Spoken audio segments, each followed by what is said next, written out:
សួស្តីបងប្អូនវិលមកជួបគ្នាជាមួយនឹងវីដេអូថ្មីនៅក្នុងវីដេអូនេះគឺខ្ញុំនឹងបញ្យល់លម្អិតតាក់ទងជាមួយនឹង AI ជាធម្មតាបើសិនជាបងប្អូនដូចថាអត់ចេះបង្កើតវីដេអូខ្លួនឯងប្រកាសជាបងប្អូនអាចរកវិធីសាស្ត្រដូចថាប្រើ AI ដើម្បីបង្កើតវីដេអូឬក៏បង្កើតរូបភាពសំឡេង thumbnail គឺយើងប្រើ AI តាក់ទងជាមួយនឹងការបង្កើតវីដេអូជាមួយនឹង AI គឺយើងអាចរកលុយបាន100%ប៉ុន្តែនៅថ្ងៃក្រោយមានបញ្ហាគឺខ្ញុំអត់ទាន់ដឹងដូចគ្នាដោយសារតែខ្ញុំទៅតែចាប់ផ្ដើមប្រហែលជាបានប្រហែលខែដែរតាក់ទងជាមួយនឹងការធ្វើនៅលើ AI ប៉ុន្តែខ្ញុំអត់សូវបញ្យល់បងប្អូនទេដោយសារមូលហេតុអីមូលហេតុគឺត្រង់ថាដូចថាបើសិនជា channel យើងជួបបញ្ហានៅថ្ងៃណាមួយគឺខ្ញុំដូចថាអត់ទាន់ប្រកាសចិត្តទេបើសិនជាបានត្រឹម1ឆ្នាំហើយគឺយើងនឹងប្រកាសចិត្តឲ្យបងប្អូនថាវាមានបញ្ហាអត់ណាតែបើសិនជាបងប្អូនបង្កើតជាមួយនឹង AI ចំណុចដែលបងប្អូនត្រូវប្រយ័ត្នគឺទៅលើតាក់ទងជាមួយនឹងការធ្វើឲ្យដូចគេទាំងស្រុងឬក៏យើងលួចវីដេអូរបស់គេបើសិនជាយើងធ្វើខ្លួនឯងភាគរយដែលជួបបញ្ហាគឺដូចថាតិចតួចប៉ុន្តែបើសិនជាយើងយករបស់គេមិនថា AI មិនថាវីដេអូពិតគឺដឹងតែមានបញ្ហាហើយបញ្ហាពេលខ្លះបងប្អូនឥឡូវខ្ញុំនិយាយរឿងហ្នឹងបន្តិចទៅបញ្ហាពេលខ្លះបងប្អូនប្រាប់ខ្ញុំថាអញ្ចឹងប្រាប់ថាបងពេលដែលវីដេអូហ្នឹងខ្ញុំផុសទៅអត់មានឃើញបញ្ហាអីអត់មានដូចថាជាប់ copyright ដែលខ្ញុំប្រើភ្លេងគេឬក៏យើងយករបស់គេយកមកច្នៃសម្រាប់តាក់ទងជាមួយនឹងបញ្ហាហ្នឹងបងប្អូនយើងពេលខ្លះវាអត់ជាប់ copyright ទេកែឧទាហរណ៍ថាយើងយកចម្រៀងយកមកកែវាអត់ដាក់ថាជាប់ copyright ណាប៉ុន្តែថ្ងៃក្រោយទៅបើសិនជាម្ចាស់គេឃើញគឺអាចនឹងមានបញ្ហាគេអាចផ្ដាច់តែ3យើងយកតែវីដេអូគេ3គេផ្ដាច់ម្ដងទាំង3ហ្នឹងមានន័យថា channel របស់យើងហ្នឹងគឺបាត់ចេញពី YouTube តែម្ដងដូច្នេះហើយកន្លែងហ្នឹងទោះបីបងប្អូនយកវីដេអូ AI ឬក៏វីដេអូពិតហ្នឹងយករបស់គេយកមកផុសសុទ្ធតែមានបញ្ហាទាំងអស់តែម្ដងក្នុងករណីដែលបងប្អូនយករូបភាពវីដេអូសំឡេង thumbnail ដែលយើងធ្វើពី AI តើយើងត្រូវកំណត់នៅកន្លែង category ឬក៏កំណត់កន្លែងណានៅក្នុងវីដេអូឥឡូវឧទាហរណ៍ថាវីដេអូដែលខ្ញុំផុសនៅក្នុង channel របស់ខ្ញុំហ្នឹងគឺ AI តើយើងត្រូវកំណត់បែបណាចូលមើលទាំងអស់គ្នាខ្ញុំចុចថតមួយសិនបងប្អូនអាចមើលទៅម្ខាងទៀតណាអូខេអញ្ចឹងយើងចូលកន្លែងនេះមកចូលកន្លែងកម្មវិធី YT Studio ហ្នឹងមកយើងចូលមកយើងចូលកន្លែងខ្លឹមសារបងប្អូនទោះបីវីដេអូដែលយើងផុសហើយយើងមិនទាន់បានកំណត់ក៏យើងអាចកំណត់ពេលហ្នឹងបានដែរអញ្ចឹងយើងចូលកន្លែងនេះមកមើលទាំងអស់នេះមកបន្តមកទៀតយើងចូលទៅកាន់វីដេអូយើងបើសិនជាវីដេអូហ្នឹងធ្វើដោយ AI អញ្ចឹងយើងចុចមកអូខេយើងចូលកន្លែងប៊ិចឬខ្មៅដែរហ្នឹងមកបន្តមកទៀតបងប្អូនអូពីក្រោមមកមើលកន្លែងនេះខ្លឹមសារកែប្រែណាអញ្ចឹងឥឡូវយើងចូលទៅអានទាំងអស់គ្នាថាតើវាប្រាប់យើងថាម៉េចអូខេអញ្ចឹងវាដាក់ថាតើមានចំណុចណាមួយខាងក្រោមពណ៌នាអំពីខ្លឹមសាររបស់អ្នកទេធ្វើឲ្យមនុស្សពិតប្រាកដមើលទៅហាក់ដូចជានិយាយឬធ្វើអ្វីមួយដែលគាត់មិនបាននិយាយឬធ្វើកែប្រែវីដេអូអំពីព្រឹត្តិការណ៍ឬទីកន្លែងពិតបង្កើតឈុតឆាកដែលមើលទៅដូចពិតតែដែលតាមពិតមិនបានកើតឡើងហើយវាដាក់ថាបាទឬក៏ចាស់ហើយខាងក្រោមនេះវាដាក់ថាទេហើយយើងមើលមកខាងក្រោមមកវាដាក់ថាបង្កើតឡើងដោយ AI ឬឧបករណ៍ផ្សេងទៀតបើសិនជាក្នុងករណីដែលបងប្អូនរូបភាពរបស់យើងវីដេអូរបស់យើងសំឡេងរបស់យើងប៉ុន្តែ thumbnail យើងធ្វើពី AI ដូច្នេះបងប្អូនត្រូវយកខាងលើយកបែបហ្នឹងមកប៉ុន្តែក្នុងករណីដែលយើងដូចថារូបភាពវីដេអូសំឡេង thumbnail យើងថតពិតយើងធ្វើដោយដៃយើងមិនបាច់ចាំយកកន្លែងបាតចាស់ហ្នឹងទេយើងយកទេខាងក្រោមនេះមកបងប្អូនអាហ្នឹងបើសិនជាអ្វីគ្រប់យ៉ាងហ្នឹងគឺយើងអត់ប្រើជាមួយនឹង AI អូខេកន្លែងហ្នឹងគឺខ្ញុំយកទេដោយសារតែវីដេអូនេះគឺខ្ញុំអត់បង្កើតដោយ AI ទេហើយតាក់ទងជាមួយនឹងការបង្កើតវីដេអូដោយ AI ខ្ញុំសាកទៅលើ channel ដែលអាចរលួយបានគឺពិតជាវាចេញដុល្លារពណ៌បៃតងដែលយើងអាចរលួយបានជាមួយនឹងវាណាហើយចំណុចនេះក៏ខ្ញុំអត់ដែលបានប្រាប់បងប្អូនដែរនៅក្នុងវីដេអូរបស់ខ្ញុំប៉ុន្តែនៅក្នុងវីដេអូនេះគឺខ្ញុំសូមប្រាប់បងប្អូនឲ្យហើយទៅសម្រាប់អ្នកដែលតាមដានខ្ញុំហើយបើវីដេអូគេផ្សេងប្រហែលជាគេប្រាប់អស់ហើយ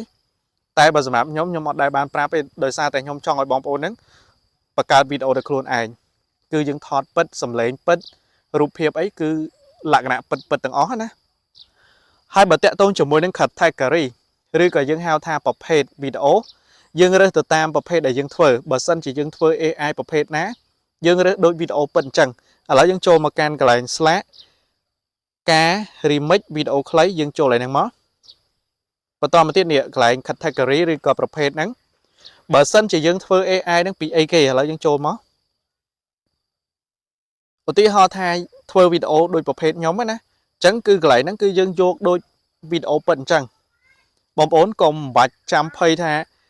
cua tại lại nó rồi AI rồi cái dạng máy ai chẳng cái nè hai bà sân chỉ dương đấy dương ai cho rơi chột nhưng mở sân dương ai nịa cùng đấu chi bị cho đấy buổi AI bây giờ điện nên cùng đấu chi bị cho đá nè rồi cả ca cầm sáng còn tay số map nhóm cứ nhóm đạ tam đôi thay nhóm vô mình nuôi nâng blog mình đây tha tụi bay tập hệ video nâng AI bàn tay nhóm vô cả lại mình nuôi nâng blog tới vì admin bành ha ấy tiền nó lời chẳng hạn bà nhóm á nè bàn tay ngày mốt cứ nhóm đăng tha vì miền bành ha rồi cả đấy nè dương đăng đôi kia nó lừa online ní không biết là nam mà nè để ai cùng nó ba mà rồi phải rồi tha ngày khỏi tới miền bành ha bàn tay lời chẳng nói khácคือdương ai đăng về để dương bật cái video cái dương đăng tha video nắng bị ai miền bành ha ok lỡสำหรับบอมโอนได้โดยทาปะบะขนมกาเลยขันทันแต่ต้นจมูกในขันทันคือจะประเภทวิดีโอได้ยังโยตพอในขนมชนะเบอร์สันจะยังเรือเต้คือยังหนึ่งชับตัวบ้านไปอยู่ชับตัวบ้าน subscribe ให้ไปได้หัวลอยบ้านคือยังโรคบ้านจานประเภทวิดีโอคลาสเวียนเมียนเจที่บอมโอนไม่ได้ทาวิดีโอคลาสไปอยู่ติ๊กแต่ลอยจานอันนั้นไปตามตัวตามประเภทให้ก่อนตัวตามโดยทาแนมือตาแนมือนึกมองปีนาให้cáiมือยูหรือมาเพลทปีคลาสtới cái khoản này choให้cái chân vĩnh chẳng dưỡng có ban lôi đàiประเภทวิดีโอคลาสធ្វើทำในบ้านสะอาดcái chơi mà po chẳng thấy khoản này cái khơi về cái cám cái chân vĩnh bạn chẳng có dưỡng ọt ban lôi được cái này សម្រាប់តាក់ទងជាមួយនឹង content បើសិនជាឧទាហរណ៍ថាយើងចេញថតខាងក្រៅអត់បានឬក៏យើងអត់ចេះធ្វើអាតាក់ទងជាមួយនឹងអាពិតពិតយើងអត់ហ៊ានបញ្ចេញមុខក៏យើងនៅតែអាចរក content ធ្វើបានដែរបងប្អូនអញ្ចឹងយើងសាករៀនធ្វើជាមួយនឹង AI ហើយការធ្វើជាមួយនឹង AI នេះគឺយើងរក AI ណាដែលដូចថាមិនបាច់ចាំប្រើលុយព្រោះអីបើសិនជាយើងរើសយក AI ណាដែលប្រើលុយគឺយើងចំណាយលុយច្រើនហើយយើងអត់ទាន់បានចំណូលពីវាអញ្ចឹងធ្វើឲ្យយើងនឹងពេលខ្លះទៅធ្វើបានតែត្រឹម1ខែ2ខែគឺយើងឈប់បាត់ហើយតាក់ទងជាមួយនឹង AI ប្រភេទខ្លះឧទាហរណ៍ដូចជាប្រភេទ primitive ភាគច្រើនពេលដែលយើងធ្វើទៅវាអាចនឹងត្រូវចំណាយលើច្រើនទី1គឺចំណាយទៅលើអាចនឹងការរៀនពេលខ្លះទៅបើសិនជាយើងរៀនតាម YouTube វាអត់គ្រប់ជ្រុងជ្រោយទេបើសិនជាយើងរៀនជាមួយគេយើងត្រូវការចំណាយលុយរៀនជាមួយគេហើយពេលខ្លះទៅបើសិនជាគេអត់យកចិត្តទុកដាក់អញ្ចឹងក៏យើងពិបាកក្នុងការរៀនដែរបងប្អូនពេលខ្លះយើងរៀនបានតែដូចថាចំណុចតិចតួចស្រាប់តែគេឈប់អញ្ចេះឬក៏គេ support បែបនេះបែបនោះគេសិស្សច្រើនអញ្ចឹងធ្វើឲ្យយើងនឹងដូចថារៀនអត់ចេះពីវាយើងចំណាយលុយទៅលើហ្នឹងហើយពេលដែលយើងរៀនចេះហើយយើងត្រូវទិញ license ពី AI ដើម្បីធ្វើវីដេអូបានវែងយើងអាចចំណាយលុយច្រើនដើម្បីបង្កើតវាហើយចំណូលយើងអត់ទាន់បានពេលនោះគឺធ្វើឲ្យយើងហ្នឹងខាតលុយច្រើនដូច្នេះហើយតាក់ទងជាមួយនឹង AI ឬក៏ការថតវីដេអូដោយខ្លួនឯងខ្ញុំគិតថាបើសិនជាយើងមានលុយយើងធ្វើជាមួយ AI គឺអត់បញ្ហាអីទេតែបើសិនជាយើងអត់មានលុយចំណាយទៅលើដូចថារបស់ដែលយើងត្រូវធ្វើហ្នឹងជាចុងក្រោយនៅក្នុងវីដេអូនេះគឺខ្ញុំចង់បង្ហាញបងប្អូនតាក់ទងជាមួយនឹងបើសិនជាបងប្អូនរើស content ណាមួយឬក៏ចង់ធ្វើជាប្រភេទ AI អាហ្នឹងបងប្អូនអាចគិតខ្លួនឯងបានថាគួរតែធ្វើជាមួយ AI ឬក៏យើងថតវីដេអូខ្លួនឯងប៉ុន្តែបើសិនជាយើងដូចថាធ្វើវីដេអូខ្លីៗដែលដូចថាយើងធ្វើជាមួយ AI ដែលអត់ចំណាយលុយណាគឺយើងសាកល្បងរៀនធ្វើទៅបងប្អូនប៉ុន្តែក៏យើងត្រូវតែរៀនជាមួយនឹងការថត